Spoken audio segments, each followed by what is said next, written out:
अब हम आते हैं नॉमिनिक्लेचर। आपके में है फंजाई का नामकरण। फंजाई का नामकरण कैसे करते हैं?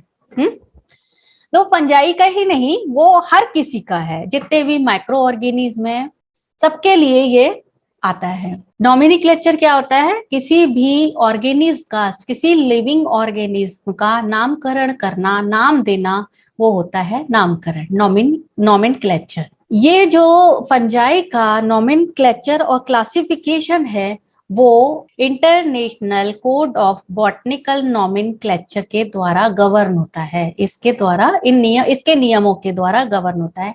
इसको शॉर्ट में बोलते हैं ICBN। एक साइंटिस्ट थे कैरोलस लिनियस, जिन्होंने बायनोमियल नॉमेनक्लेचर दिया। द्विनाम पद्धति के जनकदाता हैं कैरोलस लिनियस, जिन्होंने 1753 में द्विनाम पद्धति को दिया और उन्होंने अपना पब्लिकेशन स्पीशीज प्लैंटेनम में पब्लिश किया, प्रकाशित किया। और वो मॉडर्न टैक्सोनॉमी के जनक माने जाते हैं, फादर माने जाते हैं। यहाँ पर बता रही थी बाइनोमियल्स, जितने भी बाइनोमियल्स दिए जाते हैं वो लैटिन जो भाषा है उसमें दिए जाते हैं। ICBN के अनुसार, अब इसको मैं बार बार international code of botanical nomenclature नहीं दूंगी, केवल ICBN बोलूंगी। तो ICBN के अनुसार जब किसी ऑर्गेनिज्म को नाम दिया जाता है तो वो बाइनोमियल होता है। बाइनोमियल यानी कि दो पार्ट में होता है, टू पार्ट्स में होता है। टू पार्ट्स में होता है। वो टू पार्ट्स कौन कौन से होते हैं? फर्स्ट जो होता है आपका जीनस यानी कि जाति, सेकंड होता है आपका स्पीशीज यानी कि जीनस को क्या बोलते हैं हिंदी में? वंश। पक्का, हाँ वंश, गुड वंश। हाँ बिल्कुल बिल्कुल, वंश कहते हैं, गलत बोल दिया वो मैंने। तो बाइनोमियल के लिए दो पार्ट्स में होता है जीनस।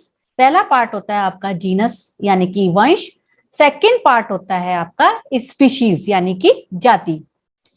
तो जो जीनस का फर्स्ट लेटर है वो कैपिटल में लिखा जाएगा। और ये आप अच्छे से सीख लीजिए, क्योंकि जब भी आप आगे प्लांट पैथोलॉजी या जिसमें भी ये आते हैं, साइंटिफिक नेम आते हैं, चाहे आपका एंटोमोलॉजी हो चाहे आपका बॉटनी हो, सब में यही रूल्स चलते हैं। और आप लोग हमेशा अपनी कॉपीज में, प्रैक्टिकल नोटबुक में या एग्जामिनेशन में गलत लिखते हैं, तो ये आप अच्छे से लिखना सीख लीजिए इस चीज को। तो फर्स्ट लेटर, जीनस का जो फर्स्ट लेटर है वो कैपिटल से लिखा जाता है और स्पीशीज हमेशा रनिंग में लिखा जाता है, छोटे लेटर्स में। ठीक है, आगे इसका लिखने का तरीका भी बताती हूँ। अब जब बाइनोमियल को हम हैंड से लिखते हैं तब उसको अंडरलाइन करते हैं, यानी कि जब आप लिख रहे हैं कॉपी में तो उसको अंडरलाइन करते हैं और अंडरलाइन दोनों को अलग अलग करते हैं। जीनस को हम अलग अंडरलाइन करेंगे, स्पीशीज को अंडरलाइन अलग करेंगे। और जब किताबों में ये प्रिंट किया जाता है नाम, तब उसको इटैलिक में कर देते हैं। जैसे कि एग्जाम्पल है आपका कोलेटोट्राइकम फाल्केटम, ये देख रहे हैं आप, कोलेटोट्राइकम फाल्केटम। ये मैंने यहाँ पर इटैलिक में लिखा हुआ है क्योंकि ये प्रिंट में हो तो आपको इटैलिक में इस तरह से लिखना है, यानी कि आप अपने कंप्यूटर पे लिख रहे हैं तो आप क्योंकि प्रिंट कर रहे हैं तो इसलिए आप उसको इटैलिक में लिखेंगे। दूसरा आपका, जब हम हाथ से कॉपी पर लिख रहे हैं तब उसको हम ऐसे लिखेंगे कोलेटोट्राइकम फाल्केटम।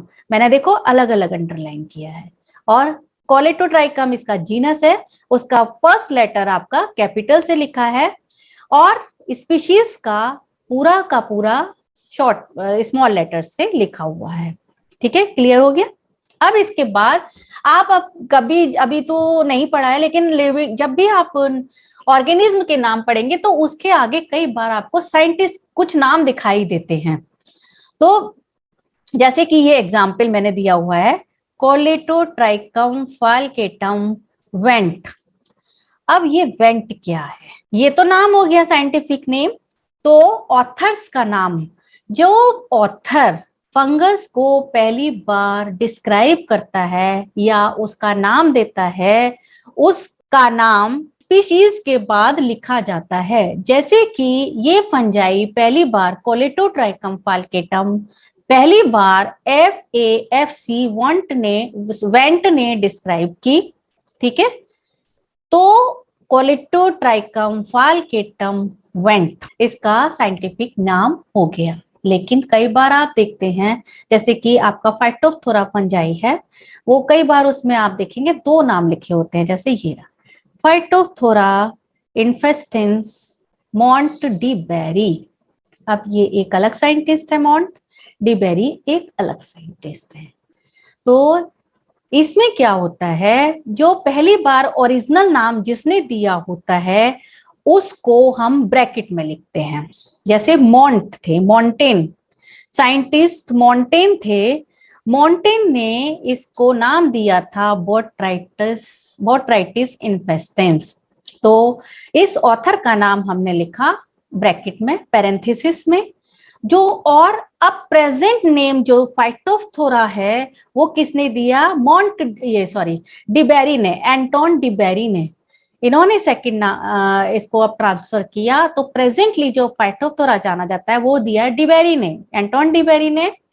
तो इनका नाम ब्रैकेट से बाहर बाद में लिखा जाता है। तो साइंटिफिक नेम लिखने में पहले जीनस लिखा, फिर स्पीशीज लिखा, फिर उसके बाद जिसने डिस्क्राइब किया उसका नाम लिखा। अगर दो ऑथर हैं तो पहले जिसने सबसे पहली बार डिस्क्राइब किया उसको पैरेंथेसिस में, और जिसने उसको प्रेजेंटली डिस्क्राइब किया उसको बाहर लास्ट में लिखा जाता है।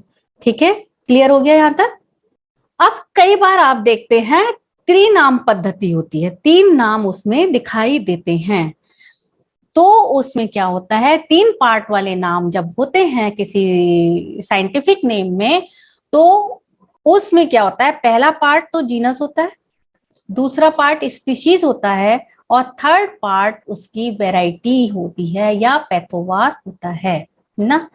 वो भी वैरायटीज या पैथोवार भी लैटिन में इसका नाम दिया जाता है। जैसे कि एग्जाम्पल है ब्लैक रस्ट ऑफ व्हीट, इसका नाम आप देखते हैं किताब में लिखा होता है, बुक्स में लिखा होता है पक्सिनिया ग्रेमिनिस ट्रिटिसाई एरिक्स। एरिक्स कौन हो गए, इसके नाम एरिक्स एंड हैन, इन्होंने इसका नाम दिया, एरिक्स एंड हैन ने इसका नाम दिया।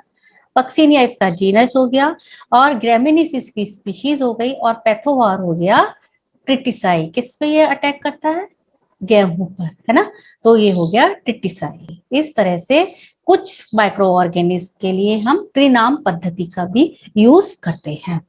फंजाई आपका पूरा कंप्लीट हो गया।